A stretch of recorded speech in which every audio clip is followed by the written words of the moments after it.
If you and your home and garden were close to or affected by an urban wildfire, you've probably got a lot of questions. And today I'm going to do my best to answer them based on data and research that has been done on previous fires and methods that have been studied and used to remediate soil. We're going to be answering 3 questions. Number 1, what are the factors and components of an urban wildfire? Number 2, can you still eat the produce from your garden? And number 3, how can you remediate your soil and can you save your plants? To start us off, I want to add 4 disclaimers. Number 1, none of this research is my own, but a large amount of resources have gone into studying this, and I'm here to condense it and hopefully make it a bit more digestible. If you do want to read all these studies, I'll have them linked down in the description. And number 2, the biggest concern with wildfire smoke and ash is inhalation. So as long as ash is raining down or winds are high, you should keep your time in the garden to an absolute minimum. And if you have to be outside, make sure you use full PPE, good gloves, and at least an N95, if not something a little bit more intense. Number 3, you need to heavily consider both your proximity to the fire and your risk factor. If you have a pre-existing medical condition, are pregnant, or trying to become pregnant, or have young children that like to eat stuff straight from the garden, I would not even consider doing any of the testing or work outside by yourself without the help of a professional, and even more so if you are super close to the fires. Number 4, every fire is different, and as such, I cannot and am not officially advising you to do anything. I'm merely sharing what I have learned and what I'll be doing in my own garden in the wake of one of the costliest fires in US history, the Eaton Fire here in Pasadena and Altadena. That said, let's dive into our first topic, the factors of wildfire. The factors and components that make urban wildfires more dangerous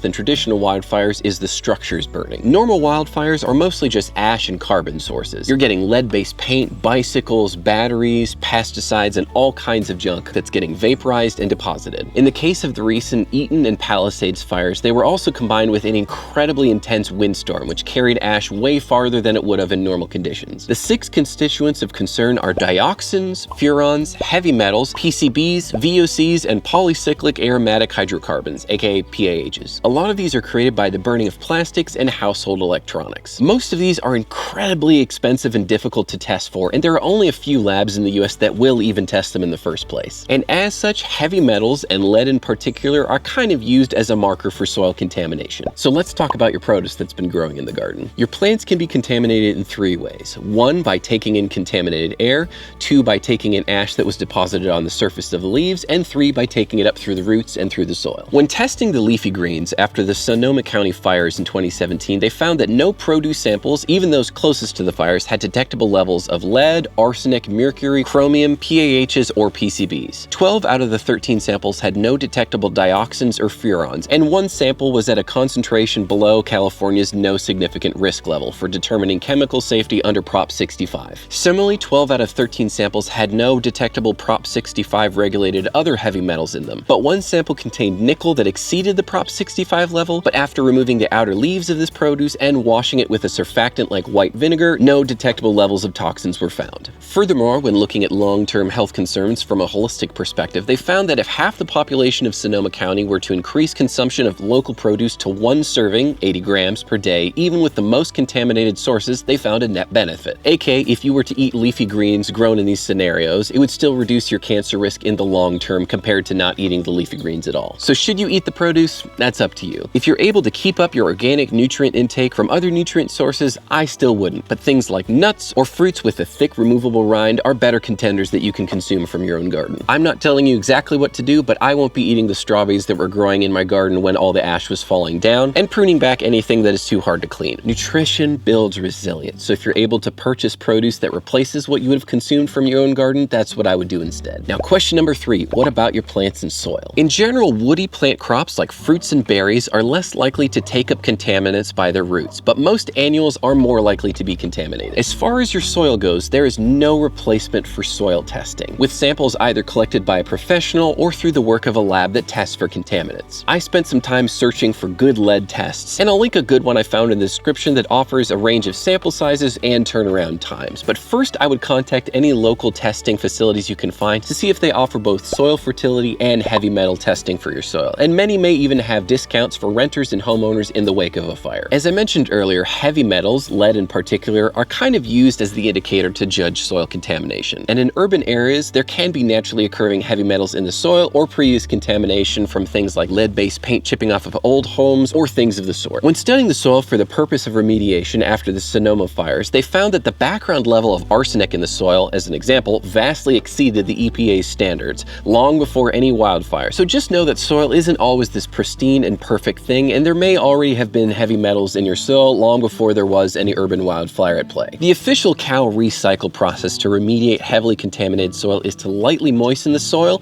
and remove the top 3 to 6 inches, then wrap it up like a burrito and safely dispose of it. Thankfully, there's been a lot of research done internationally on more sustainable ways of remediating soil, and the 3.5 main candidates that I will be using in my garden are biochar, rock phosphate, compost, and compost tea. Heavy metals never degrade in the soil, and as such the goal is to stabilize and immobilize them so that they can't leach into groundwater or be absorbed and uptaken by plants. Biochar interacts with heavy metals in a number of ways, both by physically holding pollutants on its surface and by chemically absorbing them by way of electrostatic interactions. The research into this is very interesting and very well laid out, and I'd recommend giving this article a look and this lecture a listen, and both of them can be found down in the description. Biochar by itself is fantastic, and if you can only afford to buy one thing to start remediating your soil, that's what I would get. But when it's combined with phosphorus, it is even better at immobilizing heavy metals. Phosphorus in various forms alone is also very useful in soil remediation, but it tends to cluster together in the soil, and as such isn't quite as effective as a standalone approach in treating the entirety of your soil. These two are a powerhouse at cleaning up heavy metals, but what also needs to be addressed and brought back up is the life in your soil, which can be absolutely decimated in the wake of an urban wildfire. The soil food web is more or less the modern name in the game for describing what's going on in your soil and how things interact. And in the wake of a wildfire, a lot of it can be decimated, but we can bring it back to life by using compost and compost tea. The simplest way to make a good compost tea is to take a big bucket of clean water,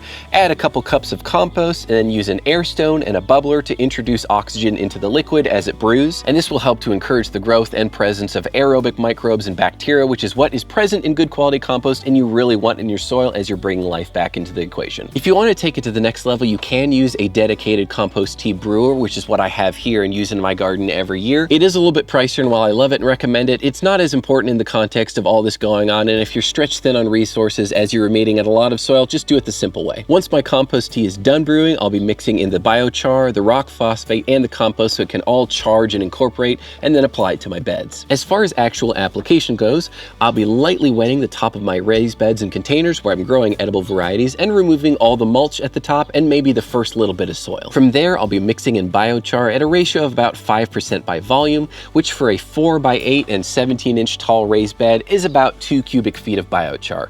I'll set that aside in a container with the compost tea and everything, so it'll end up probably being a little bit more, maybe like 3 feet of material, but the biochar is the key ingredient there. And when measuring the rock phosphate, I would just go off of the manufacturer's instructions on the back of the box as if you were setting up a new raised bed. It's worth saying that most bioremediation research has been done in controlled laboratory settings, not in home gardens, so I can only share what I'm doing and trying in my own garden. When incorporating biochar into soil, remediation aside, the sweet spot and recommended number is usually around 10%. So if you really want to max out what you're adding to your raised beds, that's the number I would use. Before you do any of this though, please get your soil tested for heavy metals. I know it's not everyone's cup of tea, but it's really the only reliable and effective way to know what's going on in your soil, and then furthermore to know if your remediation is working or has worked. I hope that this has been helpful for you, and if I can encourage you in one way, it's that you are going to be the best advocate and researcher for your garden. Test your soil, try different methods of soil remediation, and share this video with anyone you know who might have been affected by an urban wildfire and is anxious or worried about their own garden and what they can or can't grow in its wake. As always, please like, subscribe, and leave a comment down below. It helps out a ton, both in making more videos like this and helping to get the word out there. If you've done any experiments or research in soil remediation or anything in the wake of an urban wildfire, please share that down below. I would love it if we can create a community and database where we can share our experiences and research together to empower more people to grow their own food, even in the wake of horrendous natural disasters like these wildfires.